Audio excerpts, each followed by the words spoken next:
Malam hari ini kita akan membahas sedikit yang kemarin sempat ditanyakan, belum dibahas utuh ya, yaitu mengenai sholat tepat matahari di atas kepala. Ada pertanyaannya, mengapa dilarang, kemudian apa keistimewaan atau manfaatnya, kenapa kok sampai dilarang. Nah, karena ini terkait dengan pertanyaan ini, maka kita buat sekalian dalam kesempatan ini mengambil judul 5 waktu yang dilarang sholat di dalamnya. Kenapa? Karena salah satu yang kemarin disebutkan yaitu tidak boleh sholat, baik sholat fardu maupun sholat wajib, kecuali ada sebab, ketika pas matahari di atas kepala kita, di atas cakrawala. Lalu kita akan membuat uraian lebih lengkap lagi mengenai waktu-waktu yang dilarang, waktu-waktu yang dilarang untuk sholat kecuali ada sebab. Seperti biasa saya menggunakan rujukannya yang kitab yang sederhana. Saya mengambil kitab Takrib, tidak saya bawa, dan ini kitab Safinah tapi yang matannya. Takrib lebih tinggi dari Safinah. Nah, Safinah yang paling bawah ya untuk belajar fikih yang ibadah. Istilah 5 waktu yang tidak boleh di dalamnya sholat dalam Takrib disebutnya khamsatu awqatin la yusalla fiha illa sholata laha sababun. Kalau dalam istilahnya kitab Safinah ini, faslun tahrumus sholatul lati laisa laha sababun mutaqaddimun wala muqarinun fi khamsati awqatin. Antara kitab Takrib dengan kitab Safinah sama-sama isinya sama, menyebutkan ada 5 waktu yang tidak boleh sholat di dalamnya kecuali ada sebab. Kalau Safinah lebih tegas, haram hukumnya melakukan sholat dalam 5 waktu tersebut. Secara ringkas, 5 waktu yang dilarang sholat sunnah maupun wajib kecuali ada sebab. Yang pertama yaitu setelah selesai sholat subuh. Yang kedua ketika matahari terbit. Yang ketiga ketika waktu istiwa. Yang keempat setelah sholat asar. Dan yang kelima saat terbenam matahari. Jadi kelima waktu itu adalah waktu-waktu yang dilarang, diharamkan untuk sholat bagi orang yang ingin sholat pada waktu tersebut, dilarang. Ada yang menggunakan kata la sholata, ada yang menggunakan yanha, Nabi melarang. Maka kita akan ambil satu persatu pembahasannya. Sebagai tantangannya ini, kita dalam kajian ini mudah-mudahan cukup, yaitu kita akan membahas mengenai ukuran satu tombak.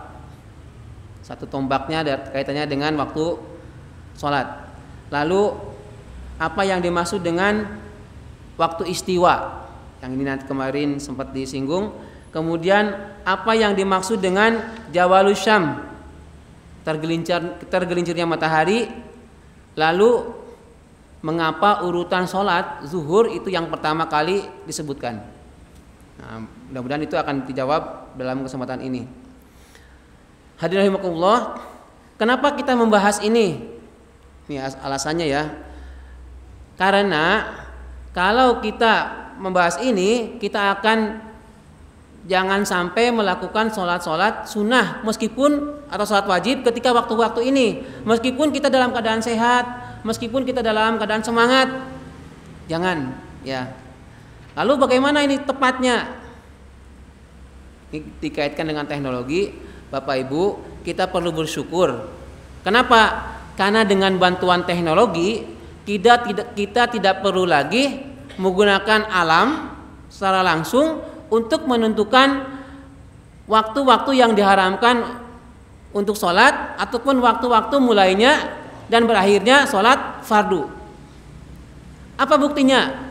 Buktinya ini, ada timer, ada waktu-waktu sholat secara digital, sudah jelas 18 lebih 8 ya, maghrib ini 18 lebih 8, isya 19.22 untuk waktu gelondong, untuk Bantul terutama misalnya. Itu kan enak. Coba bayangkan kalau bapak ibu masih zaman dulu, bagaimana cara mengukurnya waktu sholat isya padahal gelap. Bagaimana kalau pas hujan? Bagaimana kalau pas mendung? Bagaimana kalau di tengah-tengah hutan? Dengan menggunakan teknologi kita harusnya bersyukur. Dengan adanya teknologi, kemudian waktu-waktu sholat itu lebih jelas, detik menitnya jelas. Kita bersyukur, meskipun kemampuan kita itu tidak sebanding, tidak sepintar orang yang bisa menentukan waktu sholat secara digital, tetapi kita bisa merasakan, menikmati manfaat dari ilmu pengetahuan tersebut. Gampangannya gini, kalau sekarang hujan misalnya, dari mulai 5:30 sampai 6:30 hujan terus, tidak ada terlihat ufuk di sana, di barat sana itu batas, pokoknya gelap semua. Lalu kapan mulai sholat maghrib? Pas hujan, apalagi hujannya deras, ini sudah manjing maghrib atau belum? Tetapi dengan menggunakan teknologi, adanya manfaat dari teknologi, kita bisa melihat jam, lihat kalender. Oh, di kalender ada tulisan tanggal 24 Januari, maghribnya 18.08. Lalu kita ngecek jam, oh jam 18 lebih 5, berarti belum. Begitu jam 18.08 kita sholat, meskipun misalnya belum terdengar azan di masjid misalnya. Misalnya ini mati lampu misalnya ya.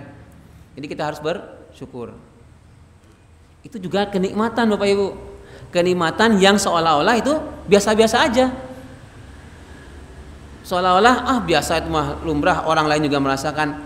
Iya memang merasakan, tetapi kalau kita sadari, kita telusuri, bersyukurnya kita semakin tinggi dengan adanya teknologi. Jadi tidak harus melihat dengan ru'yah gitu ya, tapi menggunakan hisab, perhitungannya. Makanya teknologi, ilmu pengetahuan kita gunakan, kita manfaatkan teknologi. Dan bersyukurnya lagi, kita tidak harus pintar-pintar amat mengenai astronomi, mengenai alam, tidak perlu. Tetapi apa? Sudah terbantukan dengan orang-orang yang pintar di bidangnya masing-masing. Makanya kita harus bersyukur. Wajar kalau ada disebutkan kita itu nggak bakal bisa menghitung, menyebutkan nikmat-nikmatnya Allah, nggak bakal bisa. Seandainya itu kalau dalam Al-Quran istilahkan, seandainya lautan yang ada di dunia ini dijadikan tintanya, lalu batang-batang pohon yang ada di dunia ini sebagai penanya untuk menulis nikmat kita, nggak bakal bisa. Bahkan ditambahkan lagi 2 kali lipatnya, 3 kali lipatnya, nggak bakal bisa. Imam Al-Ghazali, Imam Ibnu Qayyim Az-Jauziyah itu, maka bacaan Alhamdulillah itu adalah bacaan sederhana, tapi maknanya syarat dengan makna, penuh dengan makna untuk memuji Allah atas segala nikmat-nikmat yang dianugerahkan kepada kita. Sadar atau tidak sadar, kita merasakan langsung dengan penuh kesadaran atau tidak, nikmat kita itu banyak.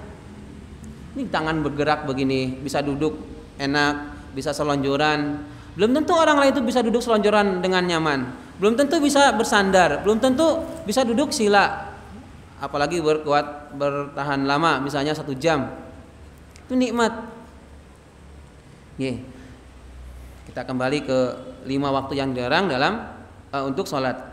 Yang pertama adalah ba'da sholatis subhi hatta tatlu'asy syams, yaitu setelah sholat subuh sampai terbit matahari.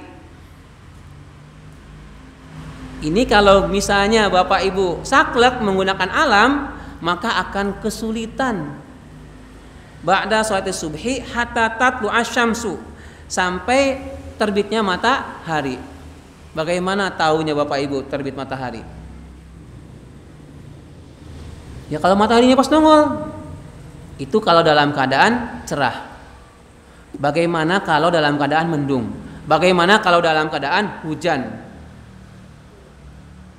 Makanya sekali lagi bersyukur kita ada orang yang tahu, yang Allah anugerahkan kepintaran, kecerdasan untuk mendigitalkan waktu sholat lewat angka. Bersyukur. Nah, di sini yang dimaksud dengan ba'da sholati subhi hatta talua syamsu itu yaitu terutama tidak boleh melakukan sholat sunnah ba'diyah subuh. Tidak boleh melakukan sholat ba'diyah subuh. Ba'da sholati subhi hatta tatlu asyams. Setelah sholat subuh sampai terbitnya matahari. Itu kalau dalam takrib disebutnya la yusalla fiha. Tidak boleh sholat di dalamnya. Kalau dalam kitab Safinah tahrumus sholat, termasuknya waktu yang diharamkan untuk sholat. Ya, apa keterangan lebih lanjutnya? Bagaimana kalau setelah sholat subuh? Sholat subuhnya kan sekarang jam 4 lebih 22. Ya. Betul enggak sih? 4 apa? 4.15 ya, 4.15. Misalnya 4.15 itu waktu subuh. Lalu dia bangun, seseorang itu bangun jam 5. Kemudian itu masih waktu sholat subuh bukan? Iya. Meskipun waktu sholat subuh, tetapi kalau ada si fulan misalkan jam 5 kurang seperempat sudah sholat subuh, setelah sholat subuhnya maka dia tidak boleh lagi melakukan sholat yang lainnya, kecuali ada sebab. Yang dilarang di sini adalah maksudnya tidak boleh ba'diyah subuh. Jadi serajin-rajinnya Bapak Ibu, saya lagi sergap sholat nih, lalu apa? Setelah subuh dia sholat ba'diyah, itu malah dilarang, itu malah haram. Kalau dilarang atau haram, maka bukannya menambah pahala, malah mendapatkan dosa. Kenapa dosa? Karena membuat aturan sendiri atau melanggar larangan dari syariat. Adapun sebab sholat yang dibolehkan karena ada sebab, misalnya yaitu sholat jenazah. Habis sholat subuh berjamaah, kemudian misalnya imam atau pemimpin di sini ngajak sholat jenazah. Ada yang meninggal kemudian sholat jenazah. Loh kan nggak boleh setelah subuh. Nah, itu perkecualian. Karena apa? Ada sebabnya. Sholat jenazah itu tidak termasuk yang dilarang, termasuk yang diharamkan meskipun setelah sholat subuh. Ya. Lalu yang kedua, saya merujuk ke kitab takrib ya. Wa inda tulu'iha hatta tatakamala wa yartafi'a qadra rumhin. Dan ketika terbitnya matahari, pas terbitnya matahari sampai tatakamala wa yartafi'a qadra rumhin, sampai sempurna dan meningkat naik setinggi tombak. Itu adalah waktu yang dilarang. Ini agak sulit kalau menggunakan kasat mata, apalagi kalau dalam keadaan mendung, dalam keadaan hujan. Inda tulu'iha, ketika matahari pas terbitnya matahari itu malah nggak boleh. Sampai dia benar-benar sempurna hatta tatakamala wa yartafi'a qadra rumhin, sehingga dia naik seukuran qadra rumhin, seukuran tombak. Nah, Bapak Ibu pernah melihat tombak? Tombak? Sudah pernah lihat? Kira-kira kapan melihat tombaknya? Yang dilihat Bapak Ibu tombaknya itu panjangnya kira-kira seberapa? 1,5 meter lebih. Oke. Nah, bisa jadi tombaknya antara prajurit A dengan prajurit B panjangnya akan berbeda. Tombaknya orang Arab di sana pas zaman Nabi dengan tombak di sini bisa berbeda. Makanya ini qadra rumhin, seukuran tombak. Lalu gimana seukuran tombak? Oh, itu matahari di sana, terus kita tombak di sini. So, gimana nih? Ini kalau misalkan real menggunakan ukuran manual, kita akan kesulitan. Maka sekali lagi kita harus bersyukur sudah ada waktu yang didigitalkan. Qadra rumhin, seukuran tombak. Ini yang dimaksud dengan satu tombak itu, ini dalam mazhabnya Malikiyah. Kurang lebih 2,5 meter panjangnya tombak. Nah, berarti sepintu ini 12 kan? Tombaknya panjang banget itu kan? Kalau digunakan dalam fikih itu 7 ziro, 7 hasta. Hasta saya dengan hasta Pak Kasilan bisa berbeda. Hasta saya dengan orang yang tangannya panjang itu bisa berbeda. Lalu dibuat ukuran. Diukuran lagi berapa? 12 jengkal. Jadi 2,5 meter itu kalau dijengkal itu ada 12 jengkal. Jengkalnya saya dengan jengkalnya Pak Haji Kasilan bisa jadi berbeda. Iya, tangannya begini beda-beda. Nah, kita buat sekira itu qadra rumhin. Jadi kalau ada pertanyaan seberapa panjangnya tombak yang dimaksud dengan qadra rumhin, ada yang memaknai 2,5 meter atau 7 ziro, 7 hasta atau 12 jengkal. Adapun hastanya, jengkalnya itu berbeda-beda, itu kita anggap wajar. Karena setiap orang berbeda-beda jangkauan jengkalnya, setiap orang berbeda-beda ukuran hastanya. Kita buat ukuran yang standar. Kira-kira kalau mungkin ada 10 orang, kok hastanya sekian, seberapa senti gitu, kita buat yang rata-rata. Nah, ini waktu yang dilarang untuk sholat yaitu ketika matahari terbit sampai dia sempurna lalu naik setingkat tombak. Nah, ketika matahari terbit itu makanya tidak boleh. Kok sampai detil begini sih fikihnya Islam? Karena ada orang yang dia sangat antusias, sangat termotivasi untuk misalnya sholat mutlak, sholat syuruk, pengen menemui sholat syuruk itu seperti apa, sholat mutlak tuh waktunya kapan-kapan saja. Makanya harus hati-hati mengenai kaidah-kaidah merujuk kepada hadisnya. Ya.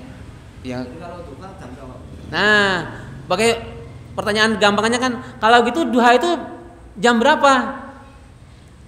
Duha itu ketika yartafi'a qadra rumhin, begitu sudah satu tombak ke atas sampai sebelum matahari tepat di atas waktu tepat zuhur, itu ada waktu duha.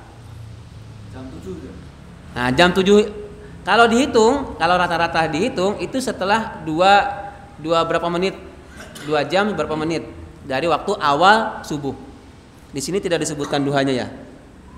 Tidak ada. Di beberapa masjid itu sampai lengkap syuruknya, duhanya mulai kapan. Kalau kita pengen lebih detail, sekarang Bapak Ibu ada kalender. Gunakan kalender. Insya Allah yang membuat kalender itu nggak asal-asalan. Ada kalender dari misalnya dari Muhammadiyah itu sudah dari Kemenag, silahkan. Atau yang dari Nahdien, ya silahkan dipakai. Itu dibuat oleh orang-orang yang pintar dalam bidang waktu, penentuan waktu sholat terutama. Udah kita percaya pada mereka. Kalau sekarang di HP sudah ada aplikasi. Apakah itu namanya, ya berbeda-beda ya setiap aplikasi. Tapi intinya itu ada menunjukkan waktu zuhur sampai waktu kembali lagi ke subuh itu ada waktunya, termasuk duhanya kapan, syuruknya kapan, waktu sunnah itu kapan saja itu disebutkan. Nah, kita bersyukur. Nah, di sini yang saya tegaskan yaitu tidak bolehnya ketika matahari terbit, pas terbit itu jangan sholat malah. Kalau sudah agak naik sedikit satu tombak, baru disitulah boleh sholat, itu sholat duha, boleh sholat duha. Jadi kalau bagaimana rujukannya nih? saya mengambil yang hadisnya ya, nanti kalau ditanya apa dasarnya, ini saya bacakan hadisnya. La sholata ba'da subhi hatta tartafi'a syams wala sholata ba'da asri hatta taghiba syams. Tidak ada sholat setelah subuh sampai naik matahari. Berangkat naiknya itu tadi qadarumhin. Tidak ada la sholata, itu maknanya adalah dilarang. Jadi kalau ada la sholata maksudnya janganlah kalian sholat. Ya. Atau la sholata illa bi fatihatin. Tidak ada sholat kecuali dengan baca Al-Fatihah. Maksudnya apa? Jangan sholat kecuali di dalamnya ada Al-Fatihah. Nih istilah-istilah fikih hukum itu kata la aja bermaknanya beda-beda ya. La bukan sekedar tidak atau tidak ada. Itu bisa dimaknai sebagai larangan atau anjuran, itu berbeda-beda ya. Kita bersyukur kita sudah ada orang-orang yang ahli dalam bidang hadis, ahli dalam bidang fikih. Kita tinggal mempelajarinya lebih rinci, lebih runtut. Kalau dulu kan bayangkan ulama-ulama itu kan tidak semudah sekarang ilmu yang diperoleh itu. Untuk mendapatkan satu hadis ada ulama sampai menunggu si guru itu, syekhnya itu keluar. Kamu mau satu hadis dariku, kamu harus begini dulu. Dulu ulama itu saking pengennya mendapatkan hadis. Nah, sekarang pengen hadis tinggal buka, aplikasinya ada kitabnya sudah ada, mau yang terjemahnya sudah ada, terjemah Jawa ada, terjemah Sunda ada. Ada syarahnya, ada penjelasannya. Hanya saja catatannya sebaiknya ada gurunya. Tidak atau jangan sampai belajar agama secara otodidak. Takutnya salah tafsir, takutnya malah jadi tidak sesuai dengan yang diajarkan. Ya. Baik. Yang berikutnya, waktu sholat yang dilarang adalah yang ketiga, wa idza istawas hatta tazul, yaitu ketika istawat matahari pas di atas kepala, di atas kepala hatta tazul sampai tergelincir. Jadi kalau kamu ditanyakan kenapa sampai dilarang kita tidak boleh sholat pas matahari di atas kepala kita. Kalau diringkas jawabannya karena ada larangannya. Bagaimana larangannya? Ini dalam hadisnya disebutkan salah satu saatin kana Rasulullah SAW yanhana antusoli fihinna wa anta annakbura mautana hina talu syamsu bazighatan hatta tatafi'a wa hina yaqumu qaimut zahirati hatta tazul. Ini yang dimaksud dengan istiwanya. Wa hina yaqumu qaimuz zahirati hatta tazul. Kalau dalam bahasa fikihnya itu yaitu waktu istiwa. Apa itu waktu istiwa? Waktu pas matahari tepat berada di atas langit atau di tengah-tengah cakrawala, tepat di atas kepala kita. Tepat banget. Nah, kita kan tidak tahu persisnya pas itu kapan. Kecuali kalau Bapak Ibu nunggu ngenteni, kira-kira pas bayangannya itu kita mandeg, pas matahari tengah lapangan. Kira-kira itu bayangannya kita itu tidak ada bayangan, maka disitulah pas matahari tepat di atas kepala kita. Tapi ingat, matahari kan nggak mandeg, ya kan geser. Bukan mataharinya yang geser loh ya, sebenarnya malah buminya ya. Tapi kan kita lihatnya secara kasat mata mataharinya geser. Nah, nggak mandeg di atas kepala kita terus, enggak. Tapi dia akan beberapa saat geser. Nah begitu geser sedikit saja itu sudah geser, sudah tidak tepat lagi di atas kepala kita. Disitulah manjing sholat zuhur. Yang dilarang itu pas matahari tepat itu tidak boleh. Kemarin kan ditanyakannya, bagaimana kalau kita tidak tahu? Kalau kita sudah tahu ilmunya begini, maka Bapak Ibu bisa mengukur dari waktu digital. Kalau misalkan zuhur 11.52, maka jam 11.50 atau 11.51 sebaiknya tahan dulu. Tidak usah sholat dulu sampai benar-benar manjing waktu zuhur. Bagaimana kalau saya pengen sholat tahiyatul masjid misalnya? Seandainya Bapak Ibu cukup itu 2 menit, misalnya lebih 50 mau sholat ya silahkan. Tapi kalau kita jaga-jaga, maunya kita sholat tahiyatul masjid supaya dapat pahala, ternyata itu termasuk waktu yang dilarang karena pas matahari di atas kepala kita. Maka mending kita lakukan amalan yang lain. Baca istighfar kah, baca tasbih, baca tahmid, baca takbir. Kita nunggu saja daripada kita melakukan sholat, ternyata waktu sholat yang kita kerjakan itu pas waktu yang dilarang. Itu alternatifnya, kita jaga-jaga. Sebelum itu makanya kita kan tidak tahu berapa lama menit si matahari itu tepat di atas kepala kita. Kita pakai prediksinya misalnya 1 sampai 2 menit mataharinya tetap kita. Maka jam 11.50 sampai 11.52 kita bukannya melarang, kita hindari. Lebih baik gunakan dengan amalan yang lain. Jaga-jaga, takutnya itu pas matahari atas kepala kita malah sholat sunnah, kan nggak diterima, dilarang, diharamkan.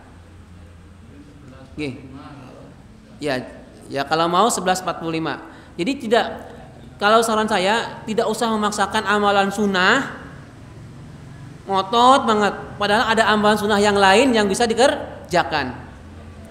Membaca Al-Quran itu bagus, sampai lama banget, dari mulai maghrib sampai isya itu baca Quran terus.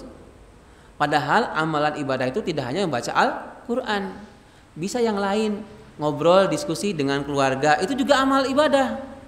Ya, dengan istri, dengan suami, omong-omongan gimana tadi anak kita, bagaimana ke depan, itu juga ibadah kita. Jadi nggak melulu ibadah itu harus baca Quran dari mulai maghrib, pada maghrib sampai isya. Saya mau baca Quran aja, ya silahkan. Tapi jangan terpaku pada satu amalan, karena banyak amalan sunnah selain membaca Al-Quran. Termasuk ini talabul ilmi, nuntut ilmu, belajar untuk perbaikan sholat kita, kualitas sholat kita, untuk kebaikan kita kelak di akhirat. Itu ya untuk istiwa. Jadi Ibu Dukun? Beda lagi ya kalau belum tahu ya kan? Nggih. Tahiyatul masjid. Nggih. Ya, itulah salah satu hikmahnya kita belajar ilmu bareng-bareng ya. Sholatan. Kadang ada orang yang sudah tahu tapi dia barangkali lupa, ada yang sudah tahu tapi tidak mau mengamalkan. Tapi kalau ada orang yang melakukan tapi karena belum tahu, mudah-mudahan Allah ampuni dan diberi hidayah orang itu supaya tahu ya. Bisa jadi ini adalah medianya, sarananya Bapak Ibu jadi tahu. Jadi betapapun semangatnya Bapak Ibu, kalau memang bukan waktunya ada sholat, waktu yang diharamkan untuk sholat, sebaiknya tahan. Nah itu alternatif ya, jaga-jaganya. Kemudian yang keempat, wa ba'da sholatil asri hatta taghrubasy syams. Setelah sholat asar sampai terbenamnya matahari. Setelah sholat asar tidak boleh ba'diyah asar. Sholat sunnah ba'diyah asar itu tidak boleh. Misalnya ada yang ngeyel, loh kenapa? Bukankah Nabi Muhammad SAW juga pernah melakukan ba'diyah asar? Nah, dilihat sejarahnya, ceritanya, asal usulnya. Jadi kalau kemarin kan ada yang boleh tidak sholat asar, qobliyah asar tapi dilakukan setelah ba'diyah asar, boleh. Tetapi harus dengarkan penjelasan berikutnya. Secara umum kalau ada saya ditanya, bolehkah sholat sunnah setelah sholat fardu asar? Jawabannya tidak boleh. Lalu bagaimana kalau ada yang menyatakan boleh? Ya boleh, tetapi lihat dulu dasarnya. Apa dasarnya? Saya ceritakan. Itu suatu waktu Nabi Muhammad SAW itu mendapatkan ada golongan dari satu tamu. Karena ada tamu itu, Nabi Muhammad SAW itu tidak sempat sholat qobliyah asar. Qobliyah asar loh, yang dulu pernah kita bahas sampai 2 rakaat atau 4 rakaat, belum sholat asar. Lalu bagaimana? Kata Nabi Muhammad SAW, sholat 2 rakaat setelah sholat asar. Kenapa? Untuk menggantikan yang ba'diyah tadi. Kenapa Nabi Muhammad itu sudah sering, saking seringnya qobliyah asar. Niatnya qobliyah meskipun dilakukan setelah ba'diyah asar. Ini Nabi dalam keadaan tertentu karena sebelumnya ada yang membuat tidak sempat untuk qobliyah asar. Catatan loh ya, bukan berarti Bapak Ibu aku urung qobliyah asar, tadi orang kober, terus ba'diyah asar. Habis ngapain tadi? Habis main HP. Misalkan update status, atau berikan lagi alasannya, ya. Ini alasannya harus yang syar'i, ya, tidak boleh. Saya tadi tuh BAB nggak mules, jadi nggak sholat qobliyah asar dulu, terus karena pengen terus ba'diyah asar, qobliyah asarnya setelah sholat asar. Apalagi kalau di masjid, malah bikin dicurigai orang. Ya. Kecuali kayak mau dia memang si seorang itu udah rutin, memang setiap harinya itu qobliyah asar. Dia nyesel, pengen jangan ketinggalan, dia akhirnya suatu waktu tidak bisa sholat qobliyah asar, dia ba'diyah sholat qobliyahnya setelah sholat asar. Itu perkecualian, ya. Jadi memang pernah ada hadisnya yang menyebutkan Nabi Muhammad SAW itu pernah qobliyah asar, tapi dilakukan setelah asar. Nah, ada syarat dan S dan K berlaku, ya. Tidak asal-asalan qobliyah asar kemudian dilakukan pada ba'diyah asar. Kemudian yang ketiga, yang terakhir, wa indal ghurubi hatta yatakamala ghurubiha, ketika matahari tergelam. Nah, tenggelamnya kan kita nggak tahu itu. Berarti bagaimana? Kira-kira 1 sampai 2 menit sebelum manjing maghrib. Jangan. Ya. Dihindari itu. Kenapa? Termasuknya awqatin la yusalla fiha illa sholatallaha sababun. Ini menurut kitab Takrib. Wa indal ghurubi hatta yatakamala ghurubiha. Ketika ghurub itu tenggelamnya matahari sampai benar-benar sempurna tenggelamnya matahari tersebut. Itu ya. Jadi secara umum 5 waktu yang dilarang salat kecuali ada sebab, yaitu pertama setelah salat subuh, kedua saat matahari terbit, yang ketiga waktu istiwa, yang keempat setelah sholat asar, dan yang kelima saat terbenam matahari. Lalu berikutnya pertanyaan yang tadi saya sampaikan, apa yang dimaksud dengan zawalus syams? Tadi kan ada istilah zawalus syams, sampai tergelincirnya matahari. Kan kalau diartikan bahasa gampang, tergelincirnya matahari, berarti mataharinya terpeleset gitu. Nah, itu adalah istilah zawalus syams. Itu arti tergelincirnya matahari, menunjukkan waktu di mana posisi matahari itu ada di atas kepala kita tapi agak condong, sudah melewati ke arah barat. Jadi sedikit mulai bergerak ke arah barat tetapi tidak tepat di atas kepala kita. Zawalus syams, matahari tergelincir. Maka disitulah waktunya awal waktu sholat zuhur. Zawalus syam, istilahnya bukan berarti matahari tergelincir terus mataharinya tergelincir, tahu kan ya, kepleset gitu, enggak ya, itu hanya istilah. Kan nggak mungkin matahari terpleset. Ini dalam keadaan bahasanya bahasa perumpamaan, ya. Lalu yang terakhir pertanyaannya, mengapa urutan sholat dimulai di waktu zuhur? Nah, dikaitkan dengan zawal syams. Bapak Ibu tahu nggak sholat fardu yang pertama kali dilakukan oleh Nabi Muhammad SAW itu sholat apa dulu? Zuhur. Nah, tadi kan sudah saya bacakan, ya. Sholat zuhur. Jadi jangan sampai Isya. Lah kenapa Isya? Isya itu kan Islam, tahu nggak Islam? Islam itu singkatan. Isya, subuh, lohor, asar, maghrib.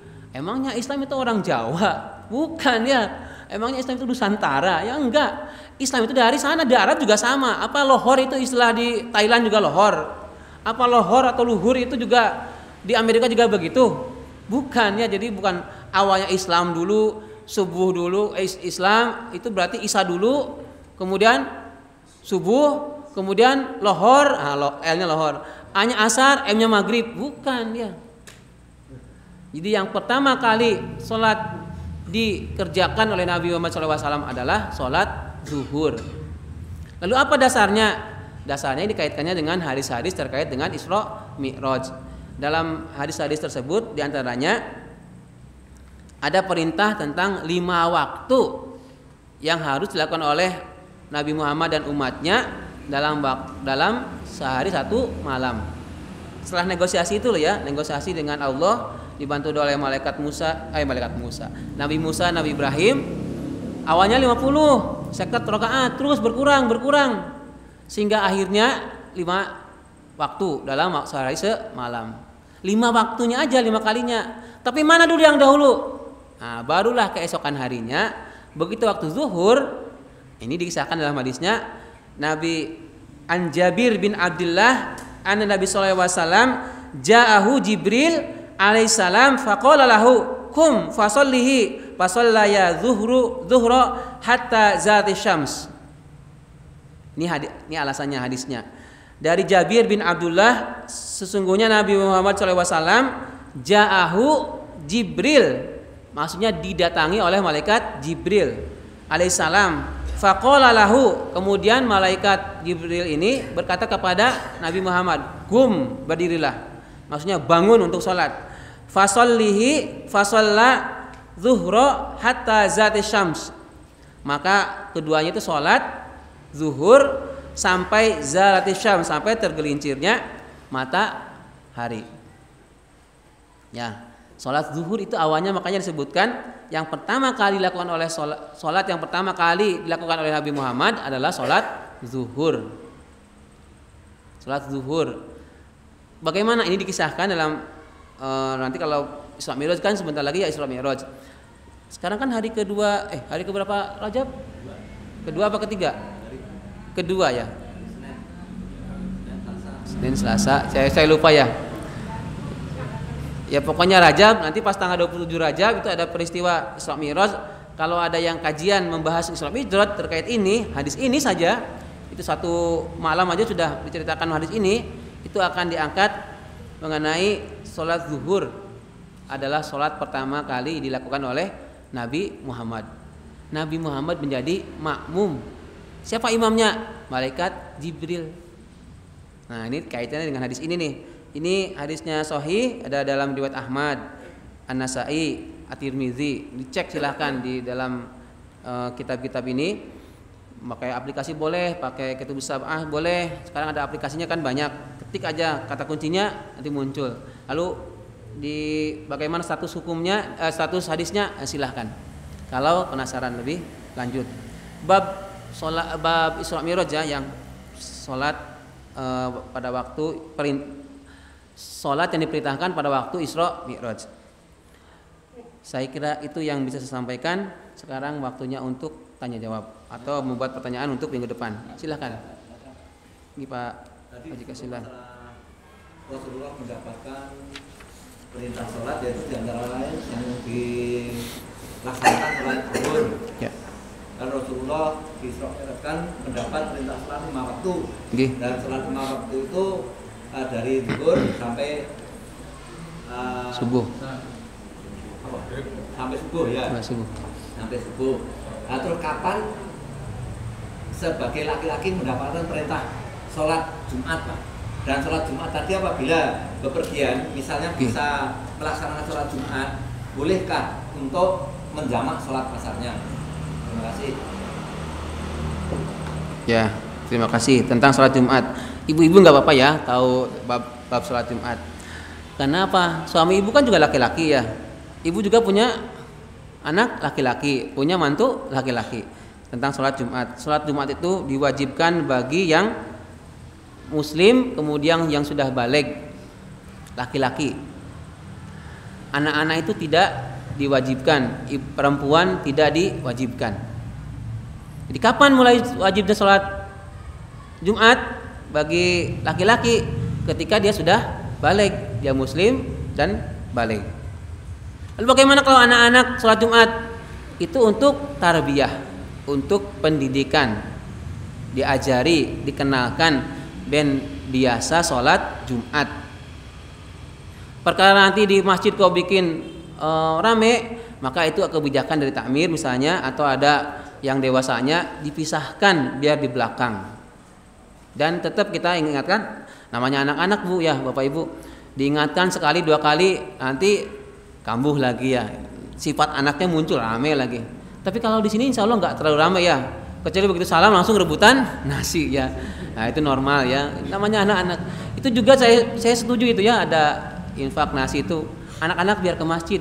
Awalnya mungkin motivasinya untuk mendapatkan nasi, nggak apa-apa anak-anak ya. Kecuali kalau bapak-bapak ya, aneh kan kalau bapak-bapak. Saya mau sholat masjid di London, lah kenapa? Tak inceng nek mat kliwon nasinya mesti ngene. Nek pon nasinya bersih gini ya. Terus mau duduknya di belakang. Nah, itu beda lagi. Kalau bapak-bapak ya beda lagi niatnya dengan anak-anak yang anak-anak ya. Saya kira itu. Jadi ketika sudah balik. Untuk perempuan tidak diwajibkan sholat Jumat. Jadi maksudnya gini Pak. Jadi sholat itu kan 5 waktu. Yeah. Ada zuhur, asar, maghrib, isya dan Yeah. subuh. Nah terus itu kan 5 waktu. Isra Mi'raj didahulukan diwajibkan sholat 5 waktu. Terus sholat Jumatnya tidak ada. Itu kapan setelah Rasulullah itu mendapatkan perintah diganti zuhurnya itu kok sholatnya Jumat? Oh iya. Jadi sholatnya Jumat, dan itu apa? Misalnya nanti bepergian bagi laki-laki itu terus bisa ada waktu untuk sholat Jumat di jalan misalnya di masjid jalanan. Bolehkah nanti langsung digabung jamak sholat asarnya? Oh ada 3, saya lupa saya. Maksud saya itu perintahnya sholat itu mendapatnya perintah sholat kok zuhur itu diganti Jumat itu setelah apa tahu apa itu kok mendapatkan jadi diganti sholat Jumat gitu. Oh iya siap, saya paham. Pertama Jumatan itu ketika peristiwa dari hijrah ke sana di masjid pertama, kemudian dikumpulkan, itulah sholat Jumat pertama kali dilakukan oleh Nabi dan para sahabatnya. Lalu bagaimana kalau sholat Jumat digabung dengan asar? Pas hari Jumat sebaiknya kalau mau dijamak tidak usah sholat Jumat bagi bapak-bapak atau anak laki-laki ya, musafir atau musafir, sebaiknya terpisah, diniatkan untuk sholat zuhur 2 rakaat, asar 2 rakaat di jamak qashar ya, atau nanti pas asar. Kenapa? Karena Nabi tidak pernah mencontohkan sholat Jumatnya ikut, kemudian Rasul untuk sholat asarnya di jamak. Tetapi kasusnya lebih baik tidak sholat Jumat, kemudian nunggu selesai orang-orang Jumatan, lalu sholat zuhur 2 rakaat disusul qomat, lalu sholat asar 2 rakaat. Ya. Tapi jangan diumumkan, "Weh, aku sah Jumatan." Lah kenapa? Soalnya aku mau sholat jamak. Lah sah pamer ya, diam di rumah ya. Tidak usah diumumkan. Orang lain pada sholat Jumat udah petenteng-petenteng, misalkan sekarang ngelepus sambil ngerokok lewat ke sana gitu ya. Ya nggak usah ya, tetap kita dijaga karena ada etika gitu ya. Seperti kemarin saya pulang hari Sabtu itu ke Kuningan, saya zuhurnya tidak berjamaah dengan yang Bapak Ibu guru di sekolah. Saya bilang saya mau mudik, saya mau sholat zuhurnya di jamak dengan anak saya dan istri saya di rumah. Ya sudah, jadi zuhurnya meskipun pulang 12:30 udah dengar adzan, saya nggak zuhur langsung, zuhurnya di rumah karena mau di jamak, sudah niat sholat asar, zuhur dan asar di jamak qashar. Itu ya, karena perjalanan kereta itu jam 3, belum waktunya sholat asar, tapi sudah lewat zuhur ya. Jadi saya kira itu. Ada lagi yang ingin ditanyakan? Ribun? Oh ya, besok aja Anggi. Terima kasih. Mari kita akhiri dengan bersama-sama baca doa kafaratul majelis. A'udzubillahi minasyaitonir rajim. Bismillahirrahmanirrahim. Subhanakallahumma wa bihamdika asyhadu an la ilaha illa anta astaghfiruka wa atubu ilaik. Alhamdulillahi rabbil alamin. Assalamualaikum warahmatullahi wabarakatuh.